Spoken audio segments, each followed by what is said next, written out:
नमस्कार दोस्तों, आपका हमारे YouTube चैनल भक्ति ज्ञान त्योहार में स्वागत है। आज मैं आपको छठ मैया की कहानी सुनाने जा रही हूँ। अगर आपको ये कहानी पसंद आए तो कमेंट बॉक्स में छठ मैया की जय अवश्य लिखिए। मान्यता है कि छठ देवी सूर्य देव की बहन है और उन्हीं को प्रसन्न करने के लिए जीवन के महत्वपूर्ण अवयवों में सूर्य व जल की महत्ता को मानते हुए इन्हें साक्षी मानकर भगवान सूर्य की आराधना तथा उनका धन्यवाद करते हुए माँ गंगा, यमुना या किसी भी पवित्र नदी या पोखर के किनारे यह पूजा की जाती है। षष्ठी माँ यानी छठ माता बच्चों की रक्षा करने वाली देवी हैं। इस व्रत को करने से संतान की लंबी आयु का वरदान मिलता है। मार्कंडेय पुराण में इस बात का उल्लेख मिलता है कि सृष्टि की अधिष्ठात्री प्रकृति देवी ने अपने आप को 6 भागों में विभाजित किया है। इनके छठे अंश को सर्वश्रेष्ठ मातृ देवी के रूप में जाना जाता है, जो ब्रह्मा की मानस पुत्री हैं। वो बच्चों की रक्षा करने वाली देवी हैं। कार्तिक मास के शुक्ल पक्ष की षष्ठी को इन्हीं देवी की पूजा की जाती है। शिशु के जन्म के 6 दिनों बाद इन्हीं देवी की पूजा की जाती है। इनकी प्रार्थना से बच्चे को स्वास्थ्य, सफलता और दीर्घायु होने का आशीर्वाद मिलता है। पुराणों में इन्हीं देवी का नाम कात्यायनी बताया गया है, जिनकी नवरात्रि की षष्ठी तिथि को पूजा की जाती है। अब सुनिए छठ मैया की ये कहानी। किसी गांव में एक बूढ़ी माँ रहती थी। उनके एक बेटा और बहू भी थे। बूढ़ी माँ का बेटा बहुत पढ़ा लिखा था और नौकरी करता था। वहीं माँ की बहू भी बहुत पढ़ी लिखी थी तथा नए जमाने की थी। बूढ़ी माँ छठ मैया की भक्त थी। वह छठ मैया की पूजा बड़ी श्रद्धा भाव से करती थी। लेकिन बूढ़ी माँ की बहू कभी पूजा पाठ नहीं करती थी। उसकी पूजा पाठ में कोई रुचि नहीं थी और न ही भगवान पर विश्वास करती थी। इधर बूढ़ी माँ नियम पूर्वक पूजा पाठ करती तथा भगवान पर बहुत विश्वास करती थी। इसी वजह से आए दिन दोनों सास बहू में कहासुनी होती थी। दोनों का इसी बात पर झगड़ा होता रहता था। बहू कहती थी कि पूजा पाठ से कुछ नहीं होता, यह सब अंधविश्वास है। लेकिन बूढ़ी माँ ऐसा नहीं मानती थी। उन्हें भगवान पर पूरा विश्वास था। एक बार की बात है, कार्तिक महीने में छठ पूजा का दिन आया तो बूढ़ी माँ छठ पूजन की तैयारी कर रही थी। उन्होंने सारा सामान लाने को अपने बेटे को बाजार भेज दिया। बेटा बाजार चला गया। इधर बूढ़ी माँ पूजा की थाली तैयार करने लगी। तभी बहू वहां आ जाती है और अपनी सास से कहती है, क्या माँ जी, जमाना कहाँ से कहाँ पहुंच गया और आप अभी भी पुराने जमाने में जी रही हो।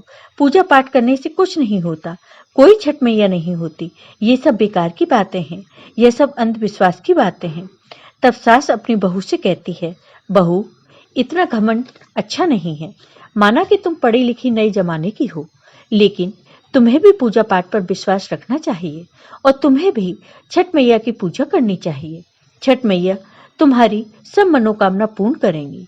छठ मैया की कृपा से ही मुझे बेटा मिला है।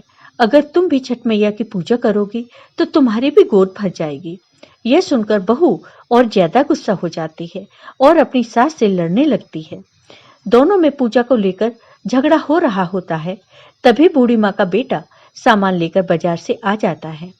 जब बेटा माँ और पत्नी को झगड़ते देखता है तो अपनी पत्नी से कहता है, देखो, तुम्हें पूजा पाठ नहीं करना तो मत करो।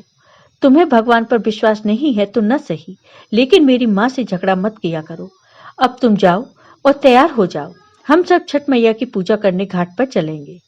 बहू ने कहा, ठीक है, मैं अभी तैयार होकर आती हूँ। फिर बहू बिना मन के तैयार होकर आ जाती है और सब मिलकर छठ मैया की पूजा करने घाट पर चले जाते हैं। घाट पर सब पूजा पाठ शुरू करते हैं, लेकिन बहू का मन पूजा पाठ में नहीं लगता और वह वहां से अकेले ही मेले में चली जाती है। जब बूढ़ी माँ का बेटा देखता है कि उसकी पत्नी घाट पर नहीं है तो वह उसे देखने के लिए मेले की तरफ जाता है। मेले में जाकर वह देखता है कि उसकी पत्नी हलवाई की दुकान पर मिठाइयाँ खा रही थी।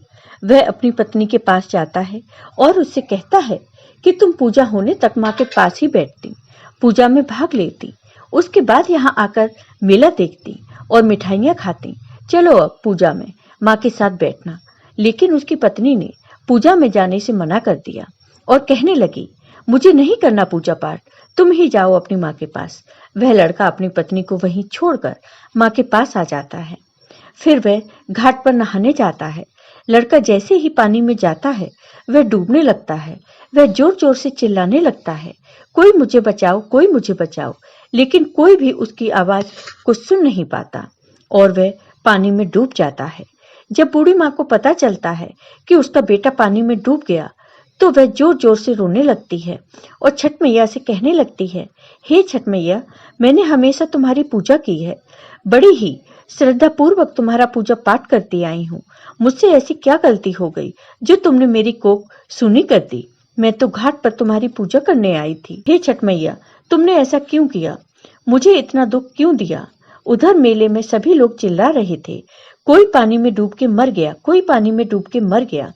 जब बहू ने यह सुना तो वह दौड़कर घाट पर आई और उसने देखा कि उसकी सास रो रही थी और पति पानी में डूब के मर गया था। तब बहू पागल सी हो जाती है और अपनी सास से कहती है कि मैंने तुमसे कहा था पूजा पाठ से कुछ नहीं होता, सब बेकार की चीजें हैं, सब अंधविश्वास हैं, कोई छठी मैया नहीं होती।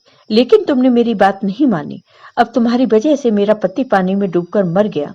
और यह कहकर वह जोर जोर से रोने लगती है। तब वहां खड़े सभी भक्त छठ मैया से प्रार्थना करने लगते हैं और कहते हैं, हे छठ मैया, इस बूढ़ी माँ का बेटा वापस कर दो।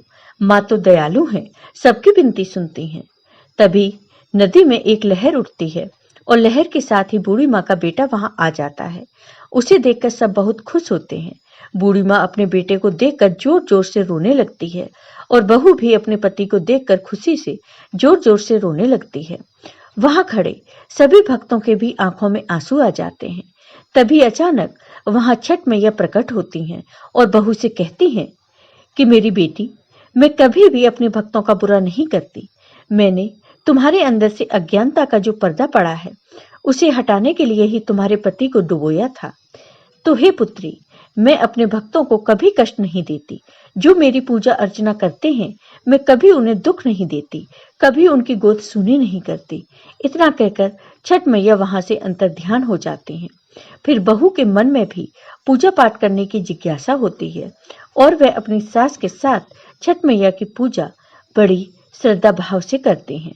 छठ मैया की पूजा करने के बाद बूढ़ी माँ अपने बेटे बहू के साथ खुशी खुशी अपने घर आ जाते हैं। यह सब देखकर वहां खड़े सभी भक्त छठ मैया की जय जयकार करते हैं। सबकी आंखों में आंसू आ जाते हैं। फिर सभी भक्त छठ मैया का पूजा पाठ करते हैं। तो हे छठ मैया, जैसे आपने बूढ़ी माँ पर अपनी कृपा की, वैसे ही अपनी सभी भक्तों पर अपनी कृपा सदा बनाए रखना। जय हो छठ मैया की। आपको ये वीडियो पसंद आया हो तो कमेंट बॉक्स में कमेंट करके जरूर बताइए। साथ ही मेरे वीडियो को ज्यादा से ज्यादा शेयर करिए। धन्यवाद दोस्तों।